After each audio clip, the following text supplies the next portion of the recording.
तो ऐसा है कि झारखंड का 95% उग्रवाद समस्या समाप्त हो चुका है, जैसा मैं कई बार बोल चुका हूँ। और एक समय था जब झारखंड में अधिकांश जिले उग्रवाद प्रभावित थे। आज मात्र 2-3 जिले उग्रवाद प्रभावित हैं और हम लोगों ने झारखंड पुलिस में लगभग 500 जवान और अफसर गंवाए हैं इस लड़ाई में। तो झारखंड पुलिस का बहुत खून बहा है इस जीत में, इस लड़ाई में। और आज हम लोगों ने अपने कुछ साथियों की मौत का बदला भी लिया है और उग्रवाद को ख़त्म भी किया है। इसमें जो है, जो मेन आदमी जो है, जो मारा गया 15 लाख का इनामी है, जिसका नाम है, ये पकड़ा गया सब, हाँ, वो पकड़ा गया है। और 2 अन्य व्यक्ति मारे गए हैं। एक महिला है उसमें, शांति, जो कि खुद एरिया कमांडर थी, और एक दूसरा व्यक्ति है, उसका नाम है मनोज।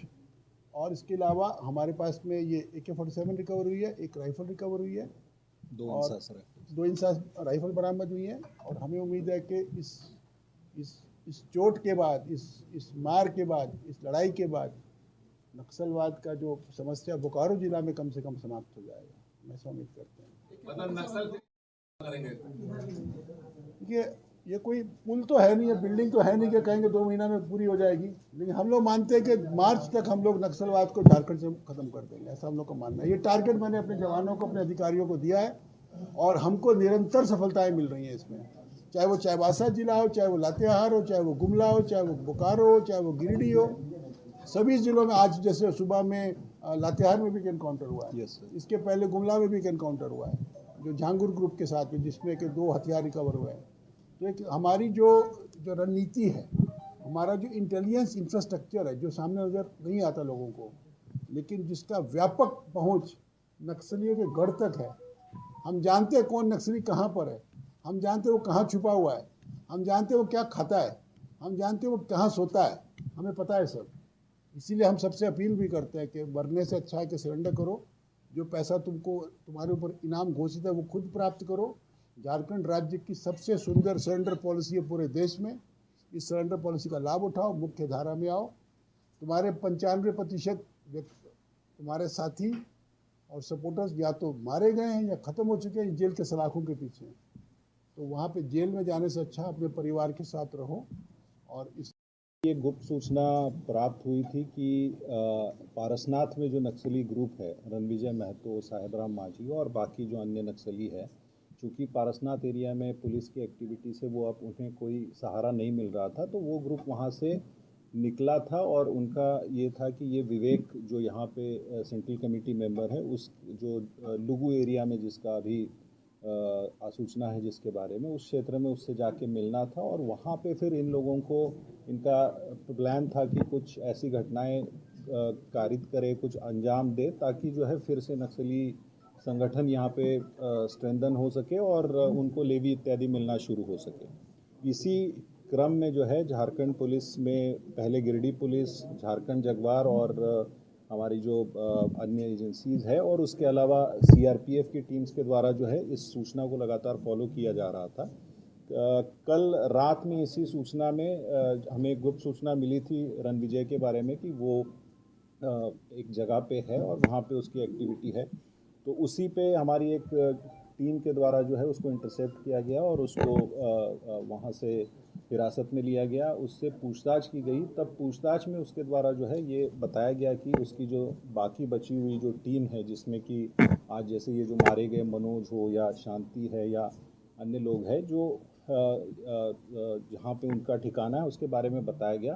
तो इमीडिएटली जो है एक संयुक्त टीम, जिसमें कि कोबरा 209 CRPF की टीम और बोकारो पुलिस, जिसमें SP बोकारो खुद लीड कर रहे थे, और CRPF के भी 2 डिप्टी कमांडेंट ब्रजेश लीड कर रहे थे, उस टीम के द्वारा इमीडिएटली उस सूचना के आलोक में जो है प्लान किया और रात में ही ये ऑपरेशन को एग्जीक्यूट किया। जैसे ही सुबह जो लोकेशन मिला था वहाँ पे टीम पहुँची तो नक्सलियों के द्वारा फायरिंग शुरू की। जैसे ही पुलिस पे जो जॉइंट फोर्सेस थे फायरिंग आई तो इन्होंने भी उसका जवाब दिया, और जब फायरिंग रुकी तो एरिया को सर्च किया गया तो उसमें 2 जो है नक्सली मृत पाए गए, जिनके डिटेल्स आपको बताए गए हैं। वहाँ से उनके पास से एक AK-47 और 2 इंसास राइफल बरामद की गई है, जिसमें कि एक AK-47 रणविजय की होने की बात अभी तक आई है। ये प्रिलिमिनरी इन्फॉर्मेशन है, इसको और सत्यापन किया जा रहा है और भी फर्दर इसमें ये किया जा रहा है।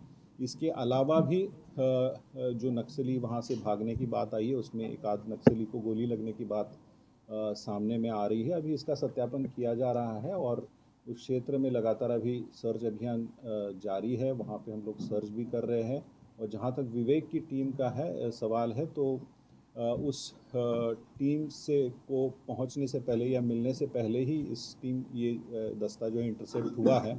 उस टीम के खिलाफ भी हमारा अभियान जो है CRPF के साथ में मिलके लगातार जारी है। और जैसा सर ने हम सभी को ये टास्क दिया है, सर ने हम पूरे झारखंड पुलिस और जो भी जॉइंट फोर्सेस है, CRPF है, कोबरा है, झारखंड जगवार है, हम सभी को ये टारगेट दिया है कि हम लोग पूरा अपनी कोशिश करें कि मार्च 2025 तक जो है हम लोग ज़्यादा से ज़्यादा क्षेत्र को जो है नक्सल मुक्त कर सके। और उसी करके जो डायरेक्शन है और सर का जो हमें टारगेट मिला है, उसी पे हम लोग प्रयासरत हैं। परफेक्ट एग्जाम्पल है आपस का फॉर्मेशन का। CRPF और स्टेट पुलिस के बीच में फॉर्मेशन है।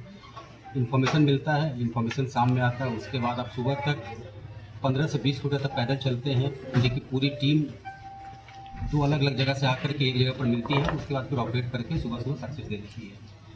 मैं विशेष रूप से SP साहब को बधाई देना चाहूँगा और आप लोग की जानकारी के लिए बताना चाहूँगा कि SP इस ऑपरेशन को खुद लीड कर रहे थे।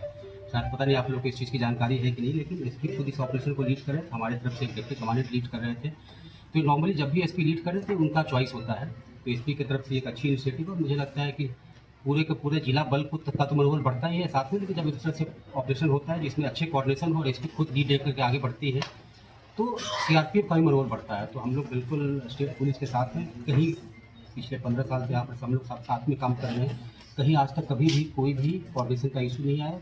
हम लोग जैसा DG सर का टारगेट दिया गया है, हम लोग अपनी तरफ से पूरी कोशिश करेंगे पूरा का पूरा टारगेट अचीव करने का। दस्ता 15 के आसपास से ज़्यादा नहीं जो हम लोग के पास इन्फॉर्मेशन है, मुश्किल से 15 आदमी है। ये दूसरा ग्रुप जाकर के पारसनाथ से झुमरा की तरफ जा रहा था मिलने के लिए। इसमें भी 4-5 से ज़्यादा लोग नहीं थे। जो इन्फॉर्मेशन मिला, एक को पकड़ा गया है, 2 मारा गया है, एक का हम लोग को और इनपुट मिल रहा है। कुछ जवान भी घायल हुए। किसी तरह का कोई चोट नहीं लगा। ऑपरेशन में जाते समय एक आदमी रास्ते में ही गिर गया था, लेकिन वो किसी तरह से एनकाउंटर से दूर था, तो उसको वैसी चोट लगी है, सर पे थोड़ा चोट लगा गिरने के कारण, रात के अंधेरे मूव करने के कारण।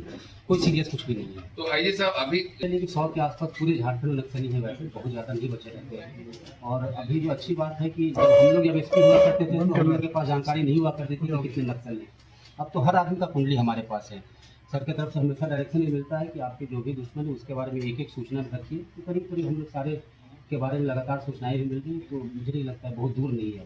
2025 31 मार्च शतक बनाएंगे। डेडलाइन जैसा बताया गया सर के द्वारा, डेडलाइन देना बहुत मुश्किल होता है इन सब चीज़ों में, क्योंकि आज जैसे ऑपरेशन किए, आज सक्सेस मिल गया, हो सकता है इसी तरह का इनपुट कि आपको अगली बार सक्सेस नहीं भी मिले। तो कुछ चीज़ें होती हैं जो हम लोग का काम है प्रयास करना, पूरी टीम हमने ज्वाइंट एफर्ट है, तो हम लोग बिल्कुल अपनी तरफ से प्रयास में कोई कमी नहीं। Thank you.